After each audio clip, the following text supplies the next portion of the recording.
পড়াশোনা সংক্রান্ত গুরুত্বপূর্ণ আপডেট পেতে অবশ্যই চ্যানেলটিকে সাবস্ক্রাইব করো এবং পাশে থাকা বেল আইকনটিতে অবশ্যই ক্লিক করো। Welcome to Suvendu academy. Suvendu একাডেমিতে তোমাকে স্বাগত। আজ আমি এই ভিডিওতে আলোচনা করব তৃতীয় শ্রেণীর বাংলা মডেল অ্যাক্টিভিটি টাস্ক। এটা হচ্ছে অক্টোবর মাসের জন্য, ঠিক আছে। এটা হচ্ছে সিরিজ 4 পার্ট 7, সিরিজ 4 পার্ট 7, এটা অক্টোবর মাসের জন্য। ভিডিওটি তুমি প্রথম থেকে শেষ পর্যন্ত দেখো। যদি ভালো লাগে অবশ্যই একটা লাইক দিও। আমার চ্যানেল নতুন হলে অবশ্যই চ্যানেলটিকে সাবস্ক্রাইব করো, ঠিক আছে। চলো, তোমাদেরকে আমি প্রথমে কি করব, প্রশ্নগুলো দেখাবো, তারপর প্রশ্ন এবং উত্তর একসঙ্গে পরপর করে দেখিয়ে দেবো, ঠিক আছে। বুঝতে পেরেছো? তোমরা নিশ্চয়ই জানো সেপ্টেম্বর মাস থেকে প্রতিটি প্রশ্নতে নাম্বার দিয়ে দেওয়া হয়েছে, এবারেও অক্টোবর মাসেও নাম্বার দিয়ে দেওয়া হয়েছে। দেখতে পাচ্ছ প্রথম যে প্রশ্ন দেখতে পাচ্ছ নিচের দাগে, একের দাগে নিচের প্রশ্নের উত্তর দাও। এগুলো কিন্তু প্রত্যেকটা কিন্তু 2 মার্ক করে। এখানে টোটাল প্রশ্ন দেওয়া হয়েছে, দেখো 1.1, 1.2, 1.3, 1.4 এবং 5টি প্রশ্ন দেওয়া হয়েছে, এই জন্য 2 মার্ক করে 5 10। এবার দেখো 2-এর দাগে নিচের ব্যাকরণগত প্রশ্ন, ব্যাকরণ দিয়েছে এখানে, প্রত্যেকটা কিন্তু 1 মার্ক করে। এখানে দেখো 2.1, 2.4, 2.5, এই টোটাল প্রশ্ন। এখানে খুব কম প্রশ্ন তোমাদেরকে দেওয়া হয়েছে। যাই হোক, এই প্রশ্নগুলোকে আমাদের উত্তরগুলো পড়তে হবে এবং তোমাদেরকে বলা হয়েছে তোমরা বাড়ির বাইরে বেরোবে না, বিষয়ভিত্তিক খাতা এগুলো খাতায় জমা করবে এবং যখন মিড ডে মিল জমা দেবে তোমার বাবা গিয়ে এগুলো খাতাগুলো জমা করে আসবে, ঠিক আছে। চলো এবার আমরা উত্তরগুলো দেখে নিই পরপর করে। প্রথম যে কোশ্চেনটা ছিল একের দাগের, কী বলেছিল, নিচের প্রশ্নগুলোর উত্তর দাও। প্রত্যেকটা কিন্তু 2 মার্ক করে, তাহলে সেইভাবে লিখতে হবে। 1.1 বাঘিনীর মতো ছুটে আসে, এখানে কার কথা বলা হয়েছে? সে এভাবে ছুটে আসে কেন? এখানে 2টো প্রশ্ন আছে। এখানে কার কথা বলা হয়েছে একটা প্রশ্ন, আর সে এভাবে ছুটে আসে কেন, এটা একটা প্রশ্ন। তাহলে উত্তর তুমি কীভাবে লিখবে? দেখো উত্তর এইভাবে লিখবে। গৌরী ধর্মপালের লেখা সোনা গল্পে সোনা নামে মেয়েটির এখানে বলা হয়েছে। প্রথম প্রশ্নের উত্তর। সোনা নদীকে খুব ভালোবাসে, নদীকে কেউ নোংরা করলে সোনা যেখানেই থাকুক ঠিক টের পেয়ে যায় এবং বাঘিনীর মতো ছুটে এসে তাকে শাস্তি দেয়। বুঝতে পেরেছো? তাহলে এই 2টো প্রশ্নের উত্তরটা তুমি সুন্দর করে এইভাবে লিখে ফেলবে। আশা করি বুঝতে পেরেছো, কোনো সমস্যা নেই। ওকে, তাহলে প্রথম প্রশ্নের উত্তর হয়ে গেল। এরপর চলে আসছে 1.2। 1.2 এর প্রশ্ন কী বলছি দেখো। আমার উত্তর সোজা, বক্তা সহজ ভাষায় কোন প্রশ্নের কি উত্তর দিয়েছে? তাহলে কীভাবে লিখবে? উত্তরটা তুমি এইভাবে লিখবে। দেখো, নদীর তীরে একা গল্পে মহিষ রেখা ঘাটের এক ডিঙির মাঝি লেখক জীবন সর্দারকে প্রশ্ন করেছিল, এবার কি মনে করে? চৈত্র মাসেই তো এসেছিলেন। এই প্রশ্নের সোজা উত্তর দিয়ে লেখক বলেছেন যে তখন ছিল শুকনো কাল, দামোদরের তখন অন্য রূপ, তার তীর ধরে সবজি ফসল ছিল দেখার মতো, আর এখন তিনি এসেছেন জল ভরা নদী দেখতে। বুঝতে পেরেছো? তাহলে 1.2 এর যে 2 মার্ক যেহেতু আছে, তাহলে তোমাকে সুন্দর করে এইভাবে লিখতে হবে, ঠিক আছে। আশা করি বুঝতে পেরেছো, কোনো সমস্যা হবে না। পরের প্রশ্ন কী বলছে দেখো। তাড়াতাড়ি আংড়েকে দূরে সরিয়ে নিয়ে যাওয়া হলো, আংড়ের পরিচয় দাও। প্রথম প্রশ্ন, তাকে দূরে সরিয়ে নিয়ে যাওয়া হলো কেন? এখানে 2টো প্রশ্ন দেওয়া হয়েছে, 2টো প্রশ্নের পর উত্তর পরপর দেখব। প্রথম প্রশ্নের উত্তরটা কীভাবে লিখবে দেখো না। 1969 সালে 1 ফেব্রুয়ারি লেখক পিনাকি রঞ্জন চট্টোপাধ্যায় ও অ্যালবার্ট জর্জ ডিউক যে ডিঙি নৌকো করে কলকাতা থেকে আন্দামান যাত্রা করেন তার নাম ছিল আংড়ে। বুঝতে পেরেছো? এইভাবে লিখবে প্রথম। তারপরে আংড়ের পাশে বিরাট একটা মাছ আর কচ্ছপের লড়াই চলছে দেখে আংড়েকে তাড়াতাড়ি দূরে সরিয়ে নিয়ে যাওয়া হলো। বুঝতে পেরেছো? তাহলে এই প্রশ্নের 2টো প্রশ্নের উত্তর তোমাকে এইভাবে সুন্দর করে লিখতে হবে, ঠিক আছে। কোনো সমস্যা যদি থাকে অবশ্যই কমেন্টে জানিও, আর ভিডিও যদি ভালো লাগে অবশ্যই একটা লাইক দিও, ঠিক আছে। চলো পরে প্রশ্ন কী বলেছে 1.4 গল্প বলবো তোমার কোলে এসে, কথক কাকে কোন গল্প শোনাতে আগ্রহী? এখানেও 2টো প্রশ্ন আছে, কথক কাকে এবং কোন গল্প শোনাতে আগ্রহী। উত্তরটা লিখতে হবে তোমাকে। দেখো উত্তর এইভাবে লিখবে। কবিগুরু রবীন্দ্রনাথ ঠাকুরের লেখা নৌকা যাত্রা কবিতায় কথক 7 সমুদ্র 13 নদী পাড়ি দিতে চায়। কথক তার বন্ধু আশু আর শ্যামকে নিয়ে ভোরবেলা নৌকা ছেড়ে ভাসতে ভাসতে দুপুরবেলায় নতুন রাজার দেশে পৌঁছে যাবে। এরপর 3 পূর্ণির ঘাট তেপান্তরের মাঠ তারা পেরিয়ে যাবে। সন্ধ্যাবেলা ফিরে কথক তার মাকে সেই ঘুরে বেড়ানোর গল্প শোনাতে চায়। বুঝতে পেরেছো? তাহলে এইভাবে এই যে 2টো প্রশ্নের উত্তর এখানে বলে দেওয়া হলো, সুন্দর করে লিখবে। আশা করি বুঝতে পেরেছো, কোনো সমস্যা নেই। এরপরে চলে যাচ্ছি 1.5। কী বলেছে দেখো। ব্যাপার দেখে হচ্ছে শখ, ব্যাপার দেখে হচ্ছে শখ, কোন ব্যাপারটির কথকের নজর কেড়েছে? তা দেখে তার মনে কোন শখের উদয় হয়েছে? তার উত্তরটা কীভাবে লিখবে দেখো। উত্তর এইভাবে লিখবে। কবি নীরেন্দ্রনাথ চক্রবর্তীর লেখা পর্যটন কবিতায় কথক দেখেছেন যে কেষ্ট, বিষ্টু, মহেশ্বর সবাই ঘর ছেড়ে বেরিয়ে বিভিন্ন জায়গায় ঘুরতে যাচ্ছে। এই ব্যাপারটি কথকের নজর কেড়েছে। তা দেখে কথকের মনেও পর্যটক হওয়ার শখের উদয় হয়েছে। বুঝতে পেরেছো? তাহলে এইভাবে এই দুটো প্রশ্নের উত্তর এইভাবে সুন্দর করে লিখবে। ঠিক আছে, তাহলে ভালো করে তো এগুলো সুন্দর করে লিখে দেওয়া হলো, তোমরা অবশ্যই ভালো করে লিখে নেবে এখান থেকে। এরপর চলে আসে 2 দাগের প্রশ্ন। কি বলেছে দেখো, নিচের ব্যাকরণগত প্রশ্নগুলোর উত্তর দাও। ব্যাকরণ প্রত্যেকটা 1 মার্ক করে, 5 মার্ক আছে। কি বলেছে দেখো, নিচের শব্দগুলি কি কি বর্ণ দিয়ে তৈরি? নিজের শব্দগুলো কি কি বর্ণ দিয়ে তৈরি? প্রথম আছে 2.1-এর সকাল, দন্তস্ব কয়াকার লো। তাহলে উত্তরটা কীভাবে লিখবে দেখো, সকালটা এইভাবে লিখবে, সকাল দন্তস্ব হসন্ত যুক্ত অ যুক্ত ক হসন্ত যুক্ত আ যুক্ত ল হসন্ত। তাহলে এইভাবে এই বর্ণগুলো দিয়ে সকালটা তৈরি হয়েছে, শব্দটা তৈরি হয়েছে। এবার আছে ব্যঞ্জন ধ্বনি। ব্যঞ্জন ধ্বনিটার উত্তরটা কীভাবে লিখবে দেখো, ব্যঞ্জন ধ্বনি ব হসন্ত যুক্ত জ যুক্ত অ যুক্ত ইয় হসন্ত বর্কেশ হসন্ত যুক্ত অ যুক্ত দন্তন হসন্ত যুক্ত ধ হসন্ত যুক্ত ব হসন্ত যুক্ত অ যুক্ত দন্তন হসন্ত যুক্ত হস্যই। তাহলে এইভাবে ব্যঞ্জন ধ্বনি শব্দ তৈরি হয়েছে। ঠিক আছে, ব্যাস এটা হয়ে গেল।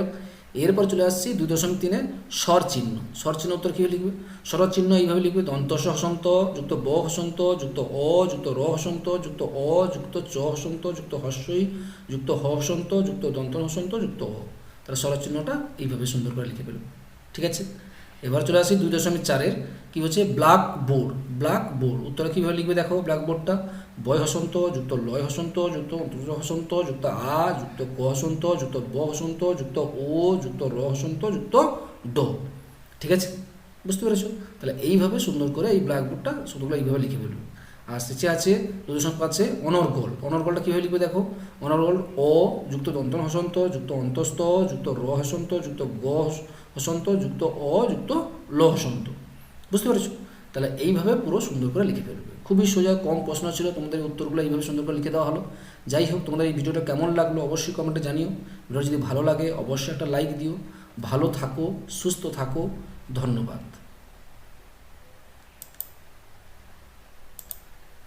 আজ আমি এই ভিডিওতে আলোচনা করব 3য় শ্রেণীর গণিত মডেল অ্যাক্টিভিটি টাস্ক। এটা অক্টোবর মাসে বিদ্যালয়গুলো থেকে দেওয়া হয়েছে বা দেওয়া হবে। ঠিক আছে, যাই হোক, এই ভিডিওতে আমি এই প্রশ্নটির উত্তর সুন্দর করে করব এবং কিভাবে উত্তরটা হচ্ছে ভালো করে বুঝিয়ে দেব। তোমরা ভিডিওটা প্রথম থেকে তুমি শেষ পর্যন্ত দেখো। যদি ভালো লাগে অবশ্যই একটি লাইক দিও। আমার চ্যানেল নতুন হলে অবশ্যই চ্যানেলটিকে সাবস্ক্রাইব করো। ঠিক আছে, চলো প্রথমে আমি তোমাদেরকে প্রশ্নগুলো দেখিয়ে দিই, তারপরে প্রশ্নের উত্তর একসঙ্গে পরপর করে এইখানেই করে দেবো। ঠিক আছে, দেখে নাও। প্রথমে দেখো এখানে 4 মার্ক দেওয়া হয়েছে। 1 মার্ক 1-এর দাগের বহুমুখী উত্তরধ্বনি প্রশ্নের এখানে দেওয়া হয়েছে টোটাল 4টি প্রশ্ন। দেখে নাও, আগে 4টি প্রশ্ন দেখে নাও। ক খ গ ঘ, দেখতে পাচ্ছ ক খ গ ঘ, এই 4টি প্রশ্ন দেওয়া হয়েছে। এটা আমরা সমাধান করব। তারপর দেওয়া হয়েছে দেখো 2-এর দাগের সত্য মিথ্যা। সত্য মিথ্যা এখানে মাত্র দুটো দেওয়া হয়েছে, ক আর খ, সত্য মিথ্যা দেওয়া হয়েছে। তারপর দেখো 3-এর দাগের বলা হয়েছে বাম স্তম্ভের সঙ্গে ডান স্তম্ভ মেলাতে বলেছে, ছবি দেওয়া হয়েছে, এটা দেওয়া হয়েছে 3 মার্ক। আর তারপরে শেষে দেওয়া হয়েছে ক এবং খ, দুটো প্রশ্ন দেওয়া হয়েছে, এটা 3 মার্ক করে। ঠিক আছে, 3 মার্ক করে দুটো কোশ্চেন দেওয়া হয়েছে। এবং তোমাদের অবশ্যই বলে ছাত্রছাত্রী বাড়িতে নিজের বিষয়ভিত্তিক খাতা এগুলো করে বিদ্যালয়ে জমা দেবে, কোনো অবস্থা তারা বাড়ির বাইরে বেরোবে না, এটা কিন্তু বলেছে। এবারে আমরা চলে যাব সরাসরি কোশ্চেনটা সলভ করার জন্য। ঠিক আছে, সরাসরি কোশ্চেনটা সলভ করি এবং কীভাবে হয় সেটা একটু দেখে নিই। ঠিক আছে, চলো।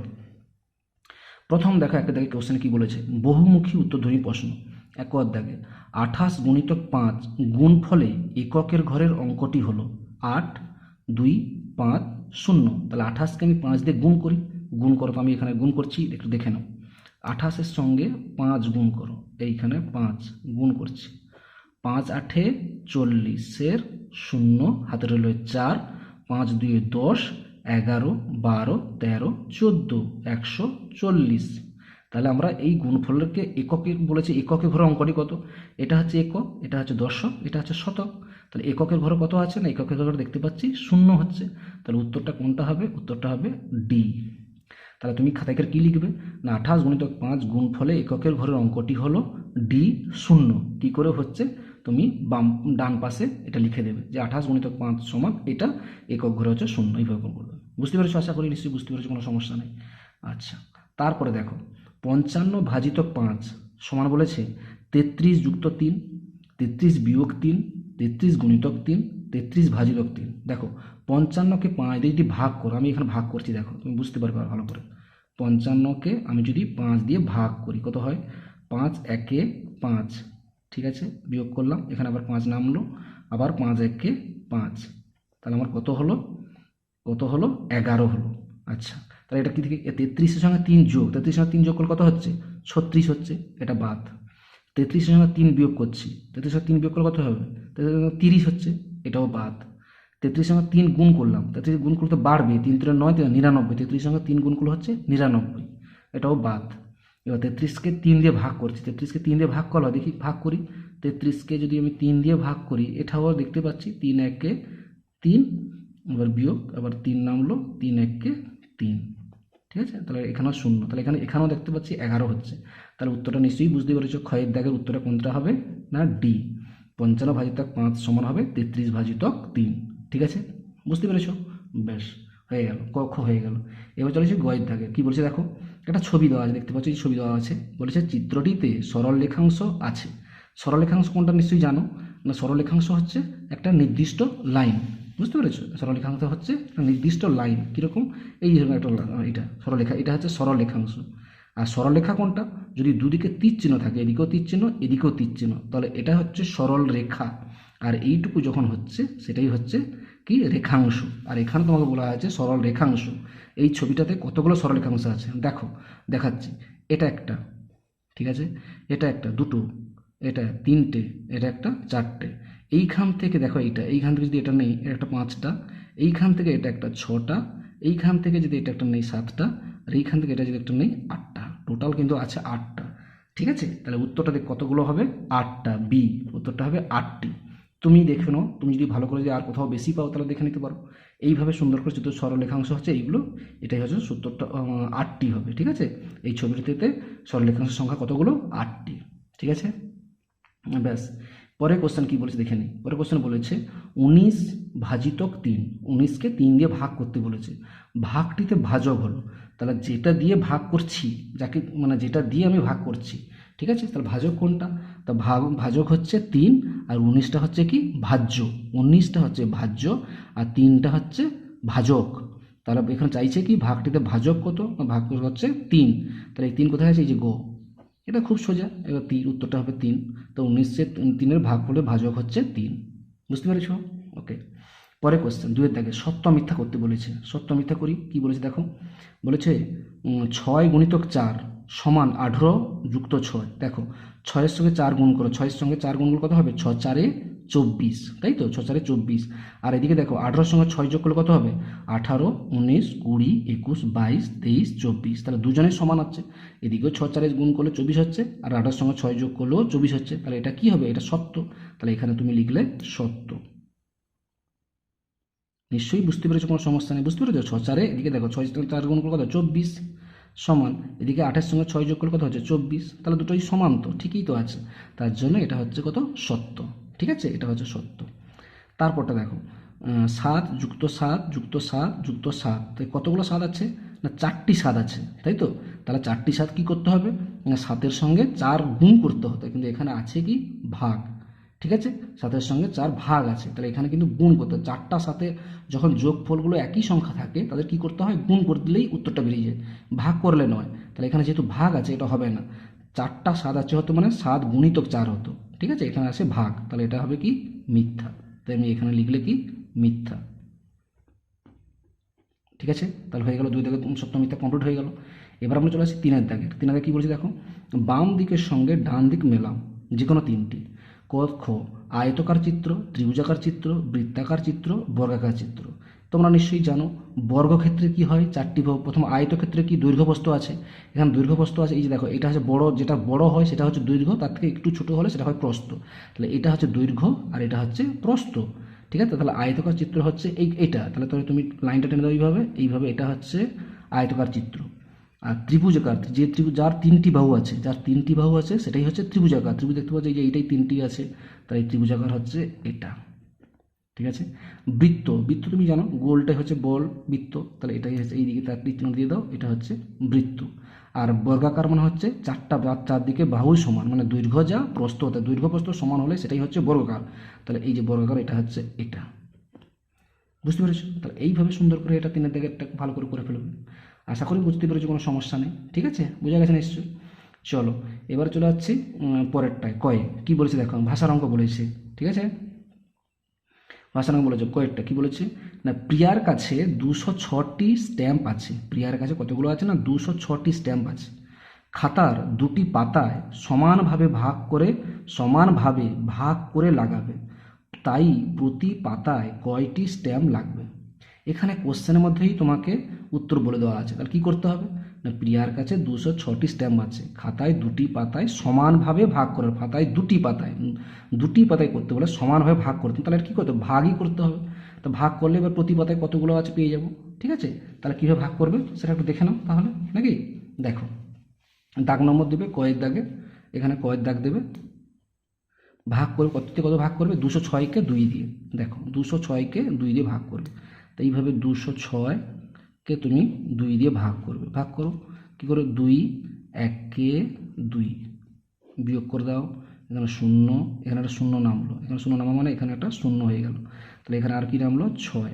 এবারে কী করবে, কত 6 আছে শুধু, তাহলে কত হয়, 2 3 6, তাহলে এখানে 3, 2 3 6, তো বিয়োগ করে দিলাম, কত হলো, এখানে 0, তাহলে কত হলো, 103। উত্তর কত বের হলো, ভাগকে 103 বেরিয়েছে। তো এখানে কোশ্চেনে কী বলেছে, তাই প্রতি পাতায় কয়টি স্ট্যাম্প লাগবে, তাহলে এখানে লিখে দেবে, তাহলে খাতায় করে এইভাবে লিখবে, খাতায় করে এইভাবে লিখে দেবে। তো তাই অতএব এখানে লিখে দেবো, অতএব প্রতি পাতায়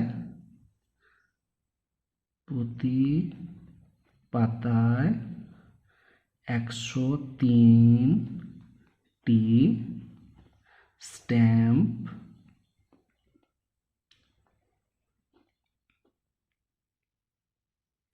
লাগবে,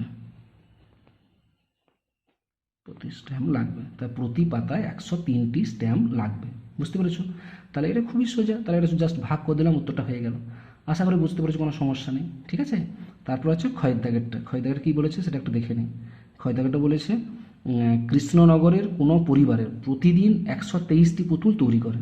একটা পরিবারে প্রতিদিন 123টি পুতুল তৈরি করে, 5 দিনে মোট কয়টি পুতুল তৈরি হবে। তাহলে বলো, একদিনে যদি 123টি পুতুল তৈরি হয়, তাহলে 5 দিনে কয়টি পুতুল তৈরি হবে, নিশ্চয়ই কী করতে হবে, গুণ করতে হবে। তাহলে আমরা গুণ করব। দেখো এইভাবে আমরা গুণটা করব। কীভাবে গুণটা করব না, 123-এর সঙ্গে কী গুণ করব, 5 গুণ করব। তা 5 গুণ করি, তা 5 গুণ করলে কত হয় আমরা সেটা একটু দেখে নিই। দেখো এইভাবে তোমরা প্রথম তুলবে, 123-এর সঙ্গে 5 গুণ করবে, গুণ করো, 5 3 15, হাতে রইল থাকলো 1, এইভাবে করবে, 5 3 15, হাতে রইল 1, 5 2 10, হাতে রইল 1, 11, 11 1, হাতে রইল 1, 5 1 5, হাতে রইল 1, 6, তাই হলো 615। তাহলে এখানে কত হলো, 600, 123কে 5 দিয়ে গুণ করলে হচ্ছে 615। তাহলে উত্তরটা কী লিখবে, এখানে বলেছে 5 দিনে মোট কটি পুতুল তৈরি করবে, এখানে লিখবে এইভাবে, অতএব 5 দিনে মোট 615টি পুতুল তৈরি করবে। ঠিক আছে, 5 দিনে মোট 615টি পুতুল তৈরি করবে। বুঝতে পেরেছো? তাহলে এইভাবে এই অঙ্কটা, ক্ষয়ের দাগের যে অঙ্কটা, এইভাবে সুন্দর করে ফেলবে। ঠিক আছে, আগের প্রশ্ন ক্ষয়ের দাগ এবং ক্ষয়ের দাগের প্রশ্নটা এইভাবে সুন্দর করে ফেলবে। এখানে এইভাবে করে মোট কতগুলো পুতুল তৈরি করবে, তাহলে এই 3 মার্ক আছে। তাহলে তোমাদের সুন্দর করে হয়ে গেল। এবার বলেছে ছাত্রছাত্রীরা বাড়িতে নিজের বিষয়ভিত্তিক খাতায় এগুলো করে বিদ্যালয়ে খুলে সেখানে জমা দেবে। তাহলে আশা করি বুঝতে পেরেছো, নিশ্চয়ই কোনো সমস্যা হয়নি। যদি তোমাদের ভিডিওটা একটু ভালো লাগে থাকে, অবশ্যই একটি লাইক দিও। ভালো থাকো, সুস্থ থাকো, ধন্যবাদ। আজ আমি এই ভিডিওতে আলোচনা করব তৃতীয় শ্রেণীর আমাদের পরিবেশ মডেল অ্যাক্টিভিটি টাস্ক। এটা অক্টোবর মাসের জন্যই দেওয়া হয়েছে। এটা হচ্ছে পার্ট 7। ঠিক আছে, আমি তোমাদেরকে প্রথমে প্রশ্ন দেখাবো, তারপর প্রশ্ন উত্তর একসঙ্গে পরপর দেখাবো। ভিডিওটি তুমি প্রথম থেকে শেষ পর্যন্ত দেখো। যদি ভালো লাগে অবশ্যই একটা লাইক দিও। আমার চ্যানেল নতুন হলে অবশ্যই চ্যানেলটিকে সাবস্ক্রাইব করো। ওকে, চলো কথা না বাড়িয়ে শুরু করা যাক। প্রথমে দেখতে পাচ্ছি 1-এর দাগের, এখানে বাম স্তম্ভের সঙ্গে ডান স্তম্ভ মেলাতে বলেছে। এখানে 3টে প্রশ্ন দেওয়া হয়েছে, এদিকে কিন্তু আছে 4টে, এটা দেওয়া হয়েছে 3 মার্ক। ঠিক আছে, আচ্ছা তারপর দেখো 2-এর দাগে দেওয়া হয়েছে একটি বাক্যে উত্তর দাও, এখানে দেওয়া হয়েছে 3টি প্রশ্ন, এখানেও 1 মার্ক করে 3টি। তারপর দেখো 3-এর দাগে দেখো একটি বা দুটি বাক্যে উত্তর দিতে বলা হয়েছে, এখানে আছে 3টে প্রশ্ন, এখানে প্রত্যেকটি প্রশ্নের জন্য 2 মার্ক করে, দেখতে পাচ্ছ 2 মার্ক করে। আর শেষে দেওয়া হয়েছে আর দেখে 2টি বা 3টি বাক্য উত্তর দিতে বলেছে, এখানে দেওয়া হয়েছে 3 মার্কের জন্য, একটি প্রশ্ন দেওয়া হয়েছে 3 মার্কের জন্য। এবং তোমাদেরকে বলা হয়েছে ছাত্রছাত্রীরা বাড়িতে নিজের বিষয়ভিত্তিক খাতা এগুলো করলে বিদ্যালয়ে খুলে শিক্ষকের জমা দেবে, কোনো অবস্থা তারা বাড়িতে বাইরে বেরোবে না। তাহলে এই ছিল টোটাল প্রশ্নপত্র দেখে নিলে তুমি, ঠিক আছে। এবার আমি চলে যাচ্ছি উত্তরগুলো দেখে নেবো, প্রশ্ন এবং উত্তর। প্রথম দেখতে পাচ্ছ তোমাদের যেটা ছিল প্রথম এক দাগে, বাম স্তম্ভের সঙ্গে ডান স্তম্ভে মিল করো, 3 মার্কের। বাম স্তম্ভ ছিল একদিকে মানচিত্র, 1.2 ছিল বাড়ির ছাদ, 1.3 আছে নতুন জীবিকা। আর ডান স্তম্ভে দেখো এদিকে কতে ছিল ক্যাটারিংয়ের কাজ, খতে চিহ্ন, গতে খড়, ঘতে কৃষিকাজ। এই ছিল বাম স্তম্ভ আর ডান স্তম্ভ। তাহলে কোনটা হবে তোমরা নিশ্চয়ই জানো, মানচিত্র। মানচিত্র কি হবে, মানচিত্র কি হবে তার উত্তর দেখো, তুমি সুন্দর করে এইভাবে লিখবে, আমি জাস্ট দেখেছি দেখো। মানচিত্র, মানচিত্র হচ্ছে কি চিহ্ন, মানচিত্রে আমরা কি চিহ্ন ব্যবহার করি, তাই জন্য মানচিত্র সহ তুমি দেখবে চিহ্ন, ঠিক আছে। তারপর বাড়ির ছাদ, বাড়ির ছাদে কী থাকে, বাড়ির ছাদ করার সময় কী লাগে, খড় লাগে, তাহলে এই জন্য খড়। আর নতুন জীবিকা, এখন যে নতুন জীবিকা এসছে, নতুন জীবিকা এটা কি না ক্যাটারিংয়ের কাজ, মানে যারা রান্না করতে যায় তার সেখানে ক্যাটারিং বলা হয় যাদেরকে, যখন যে কোনো অনুষ্ঠানের সময় তারা ক্যাটারিংয়ের কাজ করা হচ্ছে, সেই নতুন জীবিকা এখন হয়েছে ক্যাটারিংয়ের কাজ, ঠিক আছে। আর কৃষিকাজ এখানে তো কিছু নেই, আর কৃষিকাজ পড়ে থাকলো, কিছু করার দরকার নেই। তাহলে এই হলো প্রথম প্রশ্নের উত্তর। এইভাবে সুন্দর করে লিখে দিতে পারলে এখানে 3 মার্ক তুমি পেয়ে গেলে, ঠিক আছে। এবার চলে আসছি 2 দাগের, কী বলেছে দেখো, 2 দাগে একটি বাক্যে উত্তর দিতে বলেছে, এগুলো কিন্তু 1 মার্ক করে। প্রথম কোশ্চেন বলেছে লুপ্তপ্রায় জীবিকার একটি উদাহরণ হলো, লুপ্তপ্রায় জীবিকার একটি উদাহরণ হলো। উত্তর দেখো এইভাবে লিখবে, লুপ্তপ্রায় জীবিকার একটি উদাহরণ হলো শাঁখা ফেরি করা। মানে যারা অনেক সময় আগে আগে যে মায়েরা যে শাঁখা পরে, সেই শাঁখা বিক্রি করা হতো বাড়িতে বাড়িতে, কিন্তু এখন সেটা উঠে গেছে, শাঁখা ফেরি করা। লুপ্তপ্রায় জীবিকার একটা উদাহরণ হলো শাঁখা ফেরি করা, এটাও লিখতে পারো। নাহলে অনেক সময় দেখা যাও কী হয় বলো তো, তখন পালকি ছিল, তো পালকির বেয়ারা কিন্তু এখন নেই, তখন পালকিতে করে বউ যেত, সেই পালকি সেটাও একটা ছিল জীবিকা, যারা বেয়ারা তাদেরকে সেটা একটা জীবিকা ছিল তাদের, সেটাও তুমি লিখতে পারো। তোমার যেটা ইচ্ছা তুমি লিখতে পারো, কোনো সমস্যা নেই, অনেক উত্তর হতেই পারে, ঠিক আছে। ব্যাস, এবার চলে যায় 2.2, তোমার বাবার বোন তোমার কে হন। তাহলে উত্তরটা নিশ্চয়ই তুমি পারবে, তা তোমার লিখবে এইভাবে, আমার বাবার বোন আমার পিসিমা হন, ঠিক আছে। উত্তর বুঝতে পেরেছো, ব্যাস, তাহলে হয়ে গেল এটা। তারপরে প্রশ্ন বলেছে এমন একটি জিনিসের নাম লেখো যা তোমার স্কুলের ভেতরে আছে কিন্তু বাড়িতে নেই। এটা তো খুবই সোজা, এমন একটা জিনিসের নাম লিখতে বলেছে যা তোমার স্কুলের ভেতরে আছে কিন্তু বাড়িতে নেই। ধরো ব্ল্যাকবোর্ড স্কুলেই থাকে কিন্তু বাড়িতে তো থাকে না, তাই না। তার উত্তরটা তুমি এইভাবে লিখো, তাহলে ব্ল্যাকবোর্ড হলো এমন একটা জিনিস যেটা আমার স্কুলের ভেতরে আছে কিন্তু বাড়িতে নেই, ঠিক আছে।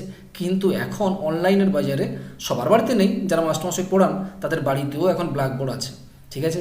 যাই হোক, ওই বলার দরকার নেই, তোমাকে যেভাবে লিখে দিলাম তুমি সেইভাবে সুন্দর করে উত্তরটা লিখবে, ওকে। 3 দাগে দেখো, একটি বা দুটি বাক্যে উত্তর দাও, এটা কিন্তু 2 মার্ক করে বলা হয়েছে, ঠিক আছে, 2 মার্ক করে।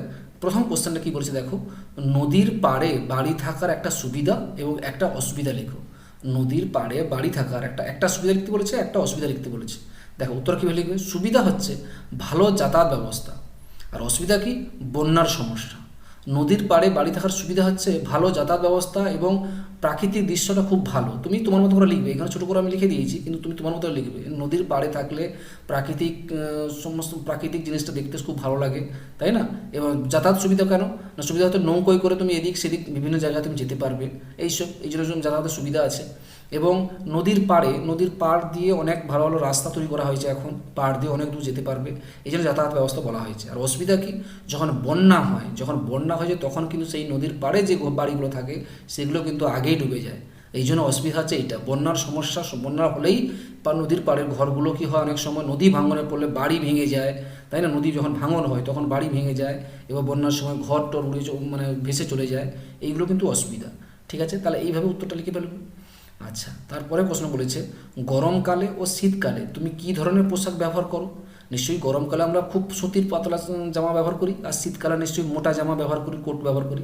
তাহলে উত্তরটা তুমি কীভাবে লিখবে, দেখো উত্তরটা এইভাবে লিখবে, গরমকালে আমি সুতির পোশাক ব্যবহার করি, আর শীতকালে আমি উলের মোটা পোশাক ব্যবহার করি, ঠিক আছে। তুমি তোমার মতো করে এইভাবে লিখে দেবে। আশা করি বুঝতে পারছো, এগুলো তো তোমরা নিজেরা উপস্থিত বুদ্ধি দিয়ে লিখতে পারবে, কোনো সমস্যা হবে না। ব্যাস, এবার পরে প্রশ্ন বলেছে বাড়ির ছাদ না থাকলে কি কি অসুবিধা হতে পারে। তোমার যদি বাড়ির ছাদ না থাকে তাহলে কি কি অসুবিধা হতে পারে।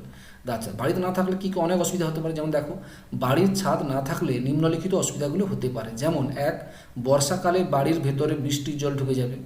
2, গ্রীষ্মকালে প্রখর সূর্যের তাপ অসুবিধার সৃষ্টি করবে।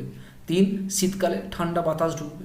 তাহলে এইগুলো তো বাড়ির ছাদ না থাকলে তো অসুবিধা। এই জন্য প্রত্যেকের বাড়িতেই ছাদ থাকে কম বেশি, ছাদ তো থাকবেই, ছাদ না থাকলে ছাদ না করলে কী করে হবে, তাহলে বাড়ি করা দরকার কি, তাই না? এই জন্য বাড়ির ছাদ না থাকলে এই অসুবিধা হতে পারে। তাহলে এইভাবে সুন্দর করে লিখে ফেলবে। আশা করি বুঝতে পেরেছো, তোমাদের কোনো সমস্যা নেই। চলো চারে দাগে কী বলেছে দেখো, 2টি বা 3টি বাক্য উত্তর দিতে বলেছে, এগুলো কিন্তু 3 মার্কের জন্য।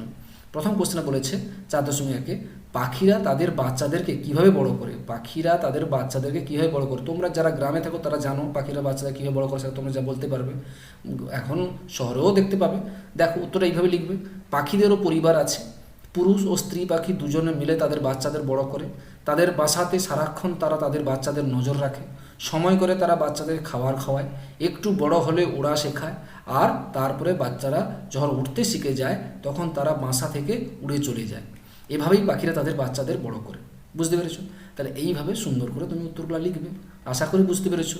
আজ আমি এই ভিডিওতে আলোচনা করব 3য় শ্রেণীর স্বাস্থ্য ও শারীরশিক্ষা বিষয়ে মডেল অ্যাক্টিভিটি টাস্ক 2021। এটা অক্টোবর মাসে বিদ্যালয়গুলো থেকে দেওয়া হয়েছে। ঠিক আছে, ভিডিওটি তুমি প্রথম থেকে শেষ পর্যন্ত দেখবে। যদি ভালো লাগে অবশ্যই একটি লাইক দেবে।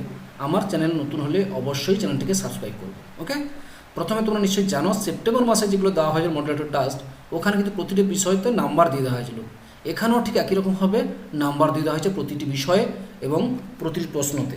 ঠিক আছে, আজকে যেটা দেওয়া হয়েছে 3য় শ্রেণীর শারীরশিক্ষা বিষয়ে বিশ্বজয়ী কন্যাশ্রী ও সুঅভ্যাস, এই চ্যাপ্টার থেকে টোটাল প্রশ্ন করা হয়েছে। এই প্রশ্নগুলো আমরা প্রথমে দেখব, তারপরে প্রশ্ন এবং উত্তর একসঙ্গে পরপর করে দেখে নেব। ঠিক আছে, এখানে দেখো 1-এর দাগে যে প্রশ্নটা দেওয়া হয়েছে, এখানে টোটাল দেওয়া হয়েছে 8 মার্ক। 8 মার্কের জন্য দেখো 1, 2, 3, 4, 5, 6, 7, 8 টোটাল দেখতে পাচ্ছ 8টি শূন্যস্থান আছে, এই জন্য 8 মার্ক দেওয়া হয়েছে। নিচে খেয়াল করে দেখো শব্দজুড়ি দেওয়া আছে, এই শব্দজুড়ি থেকে খুঁজে নিয়ে আমাদের উত্তরগুলো এখানে বসাতে হবে। ঠিক আছে, ওকে, এটা হচ্ছে 1-এর দাগের প্রশ্ন। এবার চলে যে 2-এর দাগের প্রশ্নটা কি বলা হয়েছে, নিচের প্রশ্নগুলো উত্তর দিতে বলা হয়েছে। এখানে দেখো টোটাল দেওয়া হয়েছে 5টি প্রশ্ন, দেখতে পাচ্ছ এখানে, এই জন্য 5 মার্ক দেওয়া হয়, প্রতি প্রশ্ন 1 মার্ক করে 5 মার্ক দেওয়া হয়েছে। তারপর দেখো নিচে দেওয়া আছে কিছু যোগাসনের ছবি দেওয়া হয়েছে, দেখো কয়েক দাগ এবং ক্ষয় দুটো যোগাসনের ছবি দেওয়া হয়েছে। এই যোগাসনটির নাম কি সেটা জিজ্ঞেস করেছে, বলেছে এই ফাঁকা ঘরে যোগাসনটির নাম কি বসাতে বলেছে, ছবির নিচে ফাঁকা ঘরে যোগাসনের নাম লিখতে বলা হয়েছে। এই হচ্ছে টোটাল প্রশ্ন, প্রতিটার জন্য এটা 1 মার্ক করে 2 মার্ক দেওয়া হয়েছে। ঠিক আছে, এরা আমরা কোশ্চেনগুলো দেখে নিলাম। তোমাদের বলেছে ছাত্রছাত্রীরা বাড়িতে নিজের বিষয়ভিত্তিক খাতায় এগুলো প্রশ্নগুলো উত্তর লিখে বিদ্যালয় কর্তৃপক্ষের নির্দেশ মতো অভিভাবকদের মাধ্যমে শিক্ষকদের কাছে জমা দিতে হবে, কোনো অবস্থা তোমরা বাড়ির বাইরে বেরোবে না। এই হচ্ছে টোটাল প্রশ্ন। এবার আমরা সরাসরি চলে যাই প্রশ্ন এবং উত্তরগুলো আমরা তাড়াতাড়ি করে নেই। শব্দজুড়িতে কী কী আছে দেখে নিই। এখানে শব্দজুড়ি দেওয়া আছে মেয়েদের শিক্ষার অপমান, লাঞ্ছিত, নয়, উদ্যোগ, পড়ায়, কন্যাশ্রী, এই টোটাল শব্দজুড়ি আছে, এইগুলো নিয়ে আমরা এখানে বসাবো। ঠিক আছে, 1 থেকে বলেছে নিচের শব্দজুড়ি থেকে সঠিক শব্দটি খুঁজে শূন্যস্থান পূরণ করো।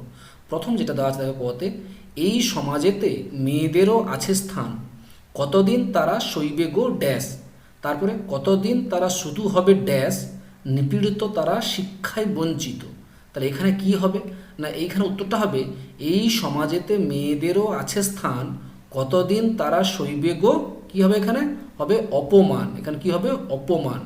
তারপরে কতদিন তারা শুধু হবে ড্যাশ, কতদিন তারা শুধু হবে লাঞ্ছিত, নিপীড়িত তারা শিক্ষায় বঞ্চিত। তাহলে বুঝতে পারছো তার কয়েক দাগে যে প্রশ্নটা ছিল, এই উত্তর দুটো লিখে ফেলবে শূন্যস্থান পূরণে। হয়ে গেল কয়েক দাগ। এবার হলো ক্ষয়ের দাগ, ধীরে ধীরে এই সমাজ যে বদলায়, মেয়ে আর নয় অভিশাপ ড্যাশ দায়, মেয়েদের নিয়ে সচেতন সব হোক, এই নিয়ে বাড়ে সরকারি ড্যাশ।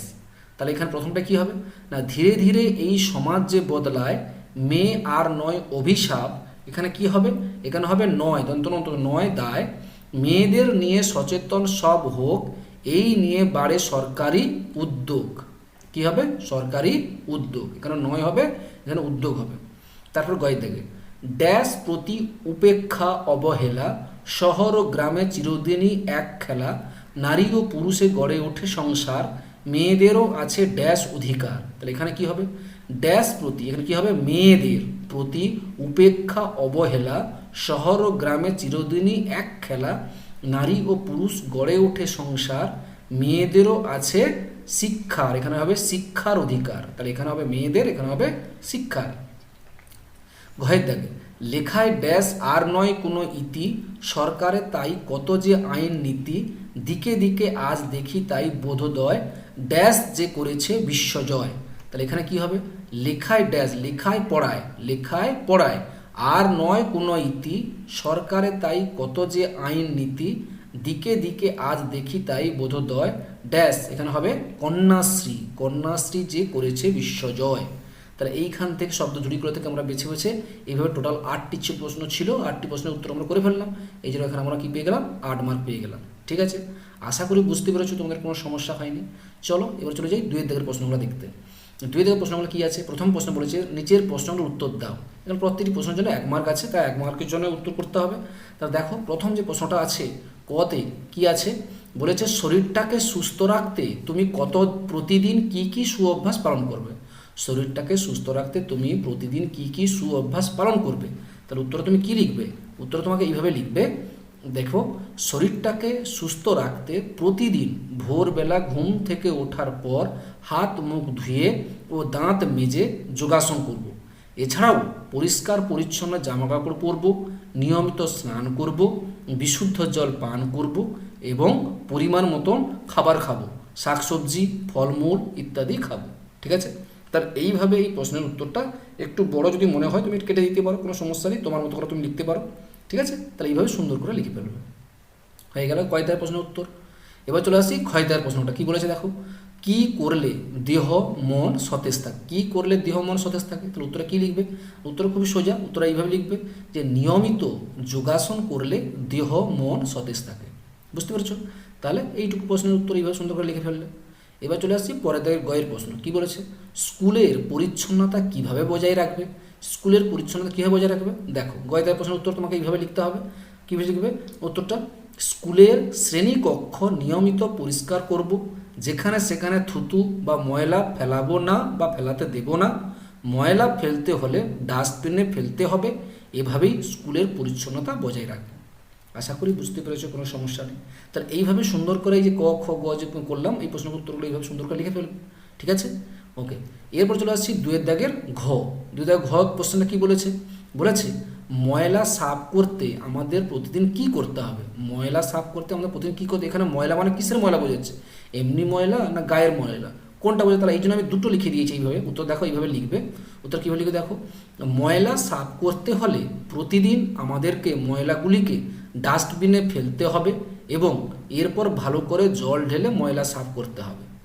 আর যদি শরীরে ময়লা থাকে তাহলে শরীরে নিয়মিত তেল মেখে স্নান করতে হবে, মাঝে মাঝে গায়ে সাবান মাখতে হবে।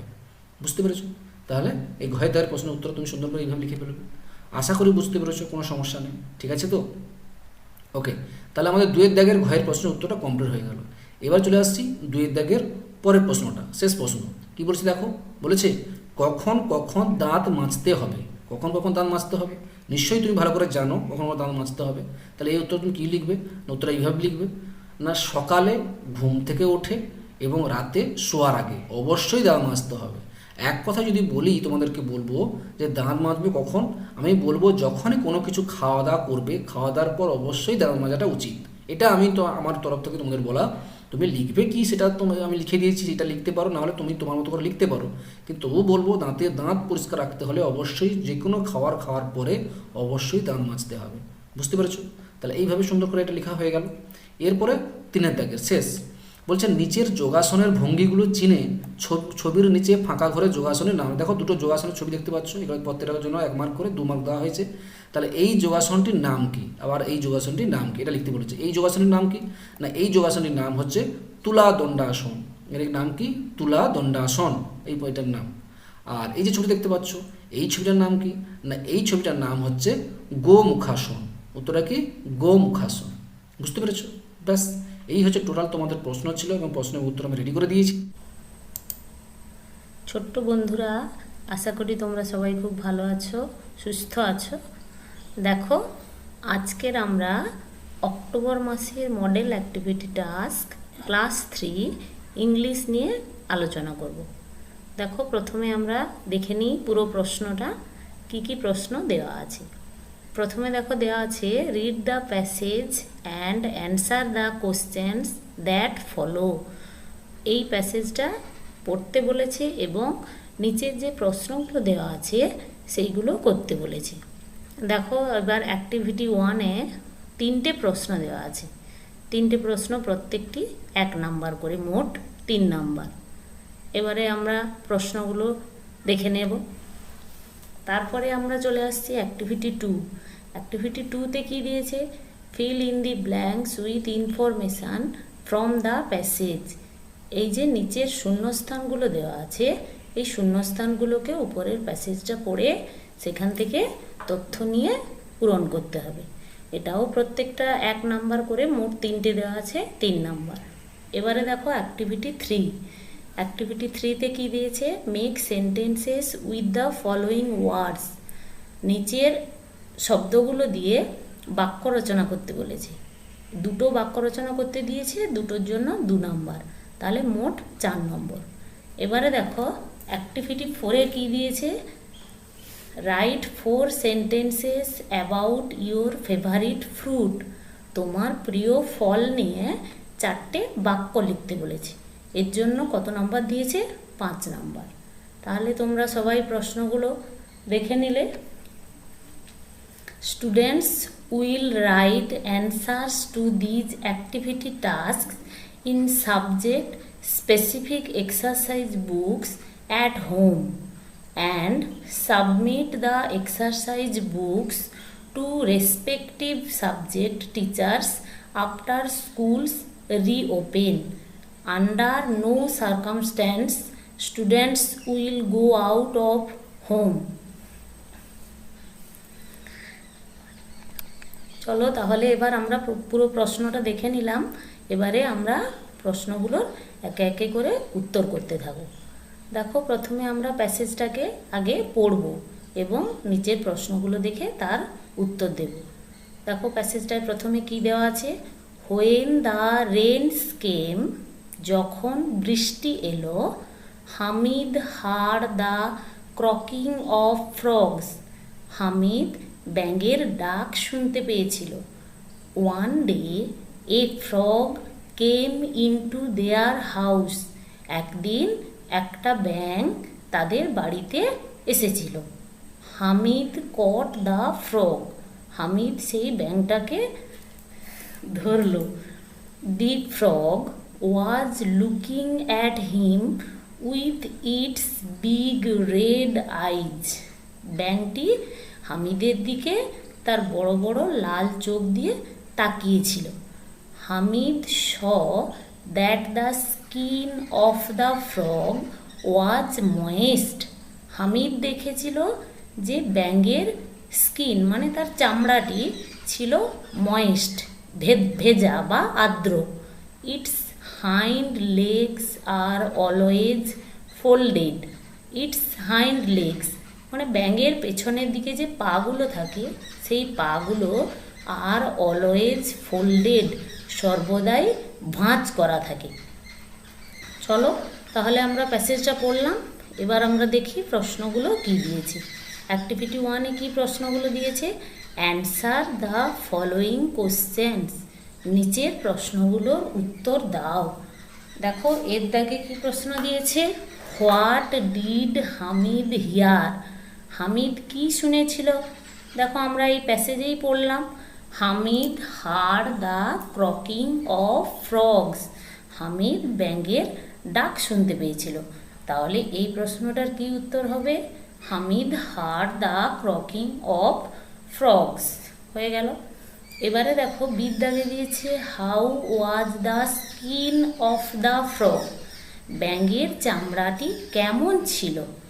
তা এইটাও আমরা দেখো প্যাসেজে পড়লাম, the skin of the frog was moist. তাহলে এখানে এই উত্তরটা আমরা এই লাইনটাই এখানে লিখে দেব, the skin of the frog was moist. এবারে আসছি সিদ্ধাগে, what did Hamid catch, Hamid কি ধরেছিল? দেখো এই একই লাইনটাও এখানে আমরা দেখেছি, হামিদ কট দ্য ফ্রগ, প্যাসেজে এই কথাটা আমরা পড়েছি যে হামিদ একটি ব্যাঙ ধরেছিল। তাহলে এখানে আমরা উত্তরে কি লিখলাম? Hamid caught the frog. হয়ে গেল, আমাদের 3টে উত্তর কমপ্লিট হয়ে গেল। এবারে আসছি অ্যাক্টিভিটি 2। দেখো অ্যাক্টিভিটি 2-তে কি দিয়েছে? Fill in the blanks with information from the passage, শূন্যস্থান পূরণ করো উইথ ইনফরমেশান, তথ্য দিয়ে। কোথা থেকে পাবো তথ্য? ফ্রম দ্য প্যাসেজ, উপরে যে প্যাসেজটা দেওয়া আছে সেইখান থেকে তথ্য নিয়ে এই শূন্যস্থানটা পূরণ করতে হবে। প্রত্যেকটার জন্য 1 নাম্বার করে, 3টের জন্য 3 নাম্বার। দেখো এর দাগে কি লেখা আছে? The eyes of the frog were red and dash. তাহলে the eyes of the frog, ব্যাঙের চোখগুলি, ওয়ার রেড ছিল লাল, অ্যান্ড ড্যাশ কি? আমরা প্যাসেজেই তোমরা সবাই পড়েছো, ব্যাঙের লাল লাল চোখ ছিল এবং সেগুলি বড় ছিল। তাহলে এখানে আমরা উত্তরটা কি লিখছি? অ্যান্ড বিগ হয়ে গেল। এবারে দেখো বির দাগে আছে হামিদ কট দি ড্যাশ। আমরা সবাই প্যাসেজে পড়েছি হামিদ কট দ্য ফ্রগ, তাহলে এখানে উত্তরটা হবে ফ্রগ। এবারে সির দাগে দেখো the hind legs of the frog are always dash. তাহলে hind legs of the frog, ব্যাঙের পেছনের পাগুলো আর অলওয়েজ সর্বদা কি থাকে? ফোল্ডেড। তাহলে এখানে উত্তরটা হবে ফোল্ডেড। হয়ে গেল আমাদের 3টে উত্তর। এবারে দেখো অ্যাক্টিভিটি 3। অ্যাক্টিভিটি 3তে কি বলেছে? Make sentences with the following words. নিচের শব্দগুলো দিয়ে মেক সেন্টেন্স মানে বাক্য রচনা করতে বলেছে। দেখো 2টো দেওয়া আছে, 2টোর জন্য 2 2 4 নম্বর। প্রথমে কি বলেছে? হাউস। হাউস দিয়ে আমরা কি বাক্য রচনা লিখব? হাউস দিয়ে অনেক বাক্য রচনাই হয়। এবার এখানে আমি একটা লিখলাম, my house is very beautiful. আমার বাড়িটি হয় খুব সুন্দর। এবারে দেখো বিদ্যাগে আছে কট মানে ধরেছিল, ক্যাচ মানে ধরা, তার পাস্ট টেন্স দেওয়া আছে কট। তাহলে আমি এখানে কট দিয়ে একটা বাক্য রচনা কি লিখলাম? দি পুলিশ কট দ্য থিপ, মানে পুলিশ চোরটিকে ধরেছিল। হয়ে গেল আমার অ্যাক্টিভিটি 3-র 2টো বাক্য রচনা হয়ে গেল। এবারে আসছি অ্যাক্টিভিটি 4। অ্যাক্টিভিটি 4-এ কি আছে? Right 4 sentences about your favourite fruit. তোমাকে 4টি বাক্য লিখতে বলেছে তোমার প্রিয় ফল সম্পর্কে। এখানে দেখো 5 নম্বর দেওয়া আছে। যেহেতু এখানে 5 নম্বর দেওয়া আছে তাই জন্য আমরা 4টে না লিখে 5টা বাক্য রচনা লিখব। চলো আমি ফেভারিট ফ্রুট সম্পর্কে 5টা বাক্য রচনা পরপর লিখছি। প্রথমেই আমি লিখছি, দেখো আমার ফেভারিট ফ্রুট হচ্ছে আম। এখানে কি বলেছে? Mango is my favourite fruit. প্রথমে আমি ফেভারিট ফ্রুটের নামটা লিখলাম যে আম হয় আমার প্রিয় ফল। তারপর আমি 2-এতে কি লিখলাম? 2-এর দাগে it is our national fruit. আমরা কি জানি? আম হচ্ছে আমাদের জাতীয় ফল। তাহলে it is our national fruit. এবারে 3-এর দাগে কি লিখছি? It comes in the summer season. এটা গরমের, আমরা সবাই জানি যে গরমের সময় আমরা আম পেয়ে থাকি, তাই জন্য এটা আমি লিখলাম it comes in the summer season. এটা গরমের সময় আসে, অর্থাৎ গরমের সময় পাওয়া যায়। তারপর 4-এর দাগে কি লিখছি? It is known as the king of all fruits. এটাকে আমরা সমস্ত ফলের রাজা হিসাবে জানি, অর্থাৎ আম হচ্ছে সব ফলের মধ্যে আম হচ্ছে রাজা। এবারে 5-এর দাগে আমরা আরেকটা কি লিখছি? The ripe mango is very sweet. দেখো আম কাঁচাও হয় পাকাও হয়। এবার আমি কি লিখছি? কাঁচা আম টক হয় আর পাকা আম মিষ্টি হয়। তাহলে আমি এখানে কি লিখলাম? The ripe mango is very sweet. পাকা আম হয় খুব মিষ্টি। দেখো এইভাবে আমাদের পুরো অ্যাক্টিভিটি টাস্কটা আমরা এইভাবে কমপ্লিট করলাম। চলো এইভাবে তোমরা উত্তরগুলো সুন্দর করে খাতায় লিখে ফেলবে এবং যখন তোমাদের স্কুল খুলবে তখন তোমরা স্কুলে গিয়ে এই উত্তরগুলো জমা দেবে। এবং এখানে কি বলেছে? কোনো পরিস্থিতিতে তোমরা কিন্তু কেউ বাড়ির বাইরে বের হবে না। চলো ঠিক আছে, এইভাবে তোমরা উত্তরটা কমপ্লিট করবে। আজকের মতো এইখানে